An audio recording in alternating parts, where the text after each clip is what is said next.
En 2016, lors d'une interview sur Africa 24, Aliko Dangote, l'homme noir le plus riche de toute la planète, qui est nigérian, avait dit une phrase mémorable qui avait secoué les pays francophones. Si vous vous rappelez, il avait dit quelque chose du genre: le problème avec les pays francophones, c'est que ces pays-là ne détiennent pas leurs économies. Leurs économies sont bien souvent dirigées par les anciennes puissances colonisatrices et notamment la France. Je pense que beaucoup d'entre vous ont entendu passer ou ont lu quelque part cette phrase de Dangote. Je voudrais savoir comment vous réagissez face à ces pays africains dont les économies sont dominées par les relations avec des compagnies occidentales.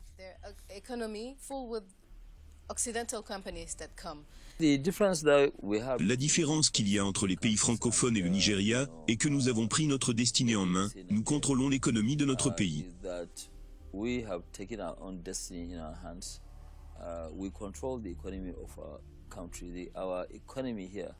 Je m'excuse auprès des personnes à qui cela pourrait déplaire, mais nous contrôlons notre économie, ce qui n'est pas le cas de la plupart des pays francophones, où les nationaux n'ont aucune emprise sur leur économie. Ces économies sont contrôlées par des étrangers qui parfois même dictent leurs termes et les conditions au gouvernement et d'autres. Nous pensons que nous serons capables de transformer tout cela en allant dans différents pays et en investissant dans ces pays, parce que ce sont des pays où il y a encore une dizaine d'années, il n'aurait pas été possible pour un Nigérien d'aller dans un pays comme la Zambie. To go to a country like Zambia, for example.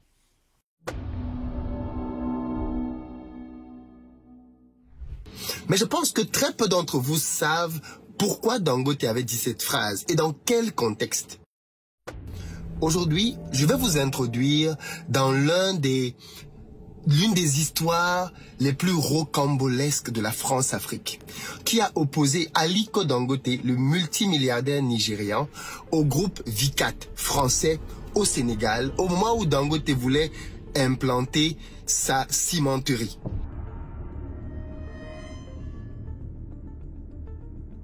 Très peu de personnes connaissent cette histoire, qui pourtant à l'époque avait fait un peu de bruit au Sénégal. Mais je pense que cette histoire va nous permettre de voir comment la France-Afrique fonctionne. Vous allez découvrir dans quelques minutes comment est-ce que jusqu'à la présidence française, Monsieur François Hollande à l'époque a dû contacter Macky Sall pour lui mettre la pression afin que Aliko Dangote soit chassé du Sénégal.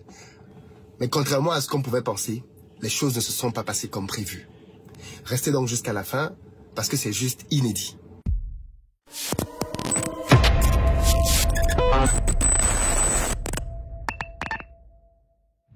Salut à toi, bienvenue sur ma chaîne, moi c'est Philippe Simon et ici je te parle de business, d'argent, de mindset parce que c'est grâce à tout ça qu'on va développer notre communauté. Donc si toi aussi tu veux améliorer tes finances, tu es au très bon endroit. Je t'invite à t'abonner et activer la cloche de notification si tu ne l'as pas encore fait pour être informé de l'apparition de toutes nos vidéos qui te parlent de business comme celle-ci. Et puis pour ceux d'entre vous qui venaient en Côte d'Ivoire ou qui vivaient en Côte d'Ivoire, il y a un numéro qui s'affiche auquel vous pouvez nous joindre afin de réserver vos véhicules sur place. J'ai une société de location et je me ferai un plaisir de mettre à votre disposition des véhicules en fonction de votre budget. Pick-up, SUV, berline, bref. Contactez-nous au numéro qui s'affiche et on sera là pour vous. Comme je le disais en introduction de cette vidéo, aujourd'hui on va parler d'un dossier France-Africain. Beaucoup de personnes aujourd'hui ont du mal à parler de la France-Afrique. Et quand j'entends beaucoup de gens parler de France-Afrique, ils ne parlent que des éléments comme les francs CFA ou les bases militaires. Ça les amis, c'est l'aspect extérieur de l'iceberg. Vous savez, quand il y a un iceberg, le bout qu'on voit à l'extérieur représente parfois à peine 3%. L'essentiel de l'iceberg est à l'intérieur. Ça veut donc dire que quand on veut comprendre les mécanismes de la France-Afrique, on ne peut pas se limiter simplement aux éléments extérieurs comme le franc CFA et les bases militaires. Non, on doit aller en profondeur. Et quand on creuse profond, on se rend compte que la France-Afrique est un système qui existe pour continuer malheureusement d'asservir les pays africains afin qu'elles soient des pays dans lesquels, même quand on produit des richesses, elles profitent et elles remontent vers les multinationales étrangères. Et donc, je vais vous raconter aujourd'hui une histoire qui s'est mal passée parce qu'en face, il y a eu un homme, Aliko Dangote, et qui a dit « Stop, no bullshit, pas de France-Afrique avec moi ». Aliko Dangote, donc, vous le savez, aujourd'hui, l'homme le plus riche de la planète. J'aime bien le préciser pour que les gens le comprennent bien. Ce n'est pas, comment je l'appelle là, Oprah Winfrey ou je sais pas moi quel milliardaire américain vous pouvez penser. Non, les milliardaires nigériens, et il y en a plusieurs, sont bien plus riches que tous les milliardaires noirs américains qu'on nous montre à la télé matin, midi, soir. Ils sont bien plus riches. Ils sont dans le business, les amis. C'est dans le business que ça se passe. Dangote, donc, il se retrouve dans son idée d'étendre l'empire Dangote dans la cimenterie, à simplement aller dans plusieurs pays pour créer des cimenteries, y compris des pays francophones, parce que Dangote considère que l'Afrique, c'est pour les Africains. Donc, il va dans les pays francophones, et il n'est pas dans les clivages anglophones, francophones, et du coup, Dangote commence à créer une série de cimenteries dans plusieurs pays africains. On a une cimenterie au Cameroun, il va au Sénégal, et arrivé au Sénégal, au Cameroun, il a été très bien accueilli. D'ailleurs, lui-même, il a dit que ça l'avait choqué. Il s'attendait pas à être aussi bien accueilli au Cameroun. Mais quand il arrive au Sénégal, c'était chaud. Quand il arrive au Sénégal, il y a déjà 2 cimenteries sur place. Ok? Et parmi ces 2 cimenteries, il y en a une qui s'appelle Socosim. En réalité, Socosim est une filiale d'un groupe français qui s'appelle Vicat. Vous savez quel est le problème avec les noms de beaucoup d'entreprises en Afrique? C'est que quand les multinationales françaises, anglaises, américaines arrivent en Afrique, ils changent leurs noms souvent et prennent des noms à connotation africaine. Quand vous entendez une entreprise comme Socosim, les brasseries du Cameroun, Solibra, vous ne pouvez pas vous imaginer, quand vous n'êtes pas curieux, que ce sont des entreprises étrangères. Parce que les noms sont locaux. Les noms vous donnent l'impression que ce sont des entreprises locales. En tout cas, moi, j'ai grandi en pensant que beaucoup d'entreprises au pays étaient des entreprises locales, alors que c'était des succursales de multinationales françaises. Socosim, par exemple, donc, qui fait du ciment au Sénégal, est une succursale du groupe Vicat, qui est un groupe français qui est notamment dans les matériaux, mais aussi dans la cimenterie. Dangote, donc, qui a de l'expérience dans la cimenterie, n'est pas sa première cimenterie. Arrive donc pour se lancer au Sénégal. Il trouve un terrain qui a une 50aine de kilomètres de Dakar. Et donc, il a les autorisations du gouvernement pour commencer à lancer son projet. Mais alors là, problème sur problème. Il a des problèmes avec tout le monde. D'abord, la zone dans laquelle il a eu les problèmes lui porte plainte parce qu'on dit que oui, il ne devait pas prendre le terrain. C'était le terrain de plusieurs familles villageoises.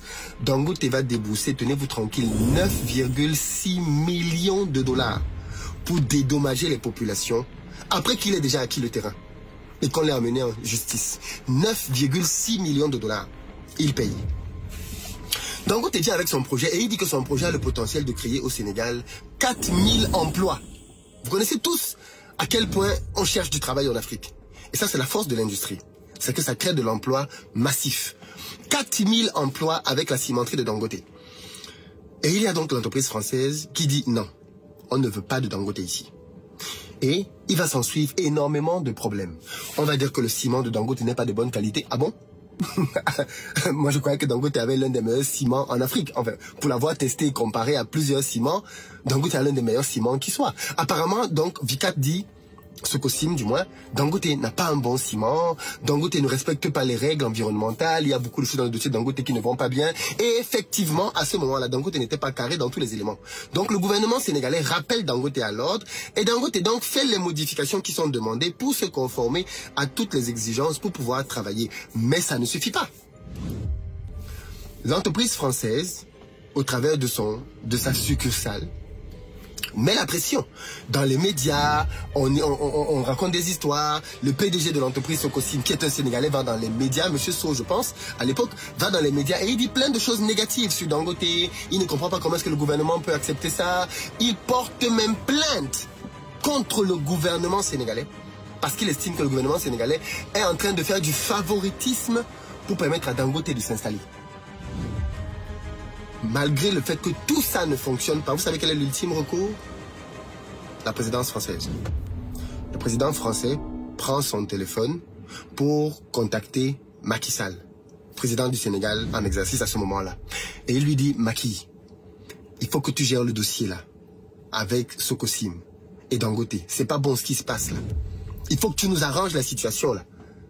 En gros, c'est du trafic d'influence. Alors attention.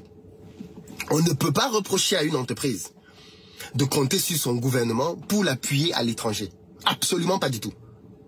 C'est même un non-sens. Au contraire, Et ça, c'est l'une des forces que les entreprises occidentales ont quand elles viennent en Afrique. C'est que leurs gouvernements, comme ils sont très bien infiltrés, très bien représentés, qu'ils ont une certaine pression sur les gouvernements africains, ils savent que quand il y a un problème, ou alors quand ils veulent une faveur, ou quand ils veulent évincer un concurrent, ils peuvent s'appuyer sur leur pays d'origine pour mettre la pression. Voilà donc comment est-ce que François Hollande se retrouve à mettre la pression sur Macky Sall pour que ce dernier lâche Dangote. Le problème, c'est que là, il est tombé sur un os. Dangote, c'est pas un enfant. C'est pas un petit. On ne lui fait pas ça. On n'apprend pas à un vieux singe à faire la grimace. Dangote, donc, met en œuvre tout ce qu'il faut. Et Macky Sall ne cède pas à la pression du président français. On peut l'aimer ou pas. Macky Sall, on peut être d'accord avec lui ou pas. Mais sur ce dossier-là, il a peut-être mal géré d'autres dossiers. Mais sur ce dossier-là, good job. Il dit au président français, excusez-moi, mais il y a une justice au Sénégal. Et c'est à la justice au Sénégal de traiter ce dossier. Je ne m'en mêle pas. Je ne m'en mêle pas. Derrière, donc, la justice tranche. Dangote a le droit de démarrer sa cimenterie.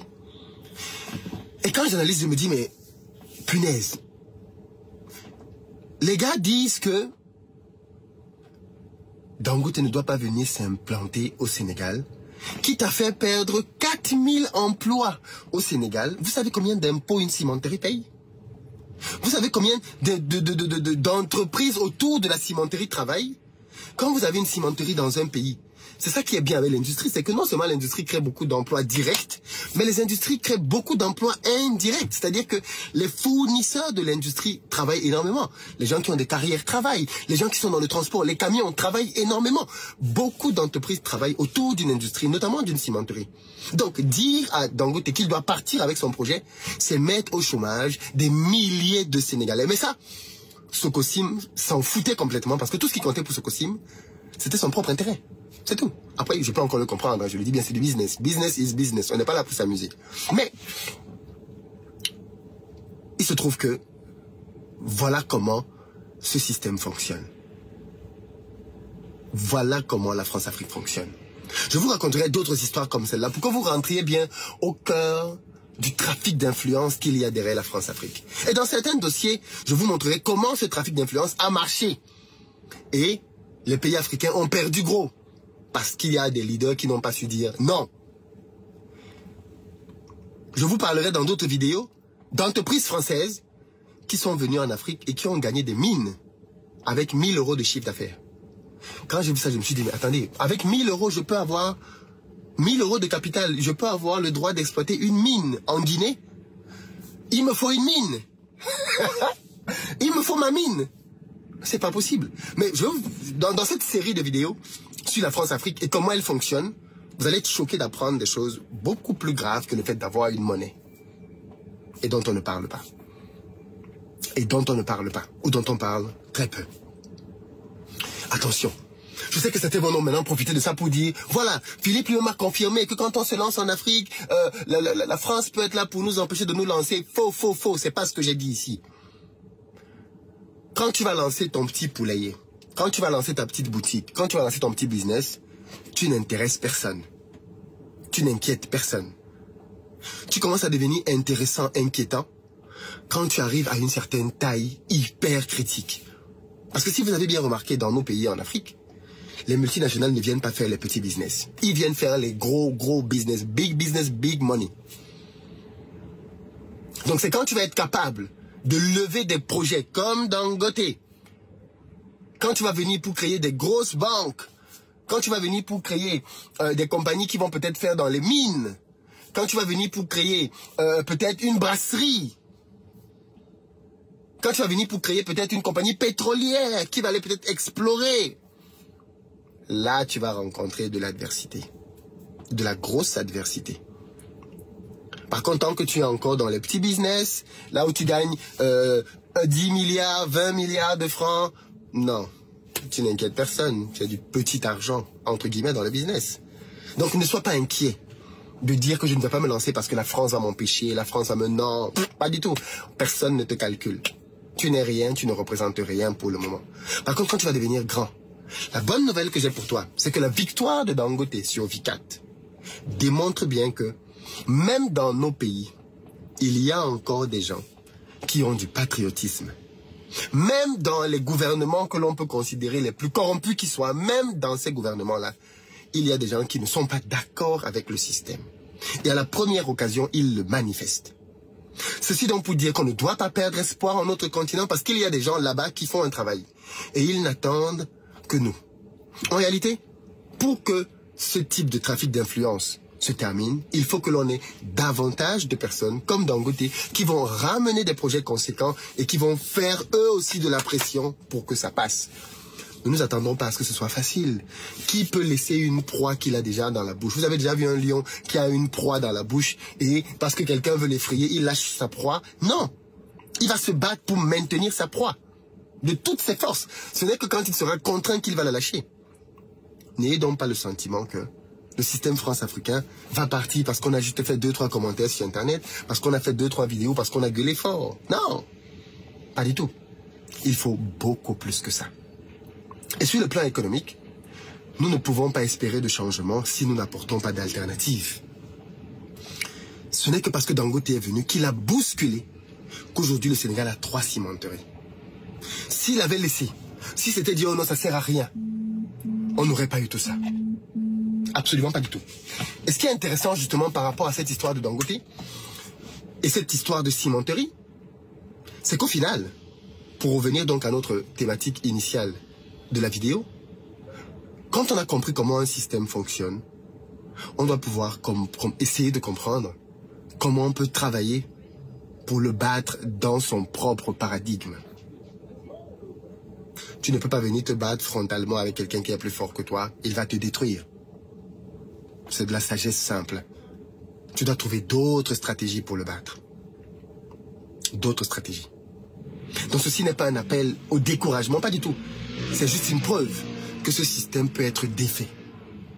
Et donc que chacun d'entre nous à son niveau peut contribuer à le défaire. Ne nous décourageons donc pas. Au contraire, nous pouvons le faire. Et ne pensons pas que tout le système est pourri, c'est faux. Tout le système n'est jamais pourri. Il y a toujours dans le système des gens qui sont en révolte par rapport à ce qui se passe. Et qui ont juste besoin d'un moyen de s'exprimer. Et si vous leur donnez ce moyen-là, d'expression, ils se lâchent. Donc voilà comment est-ce que Dangote a vaincu le système France-africain au Sénégal. Et voilà comment il marche. Mais comme j'ai dit, je vous raconterai d'autres histoires, d'autres dossiers, pour que vous voyez bien les dessous du système France-africain. Dites-moi ce que vous en avez pensé. Est-ce que ce type de vidéo vous intéresse? Si oui, je pourrai en faire bien d'autres. À très bientôt.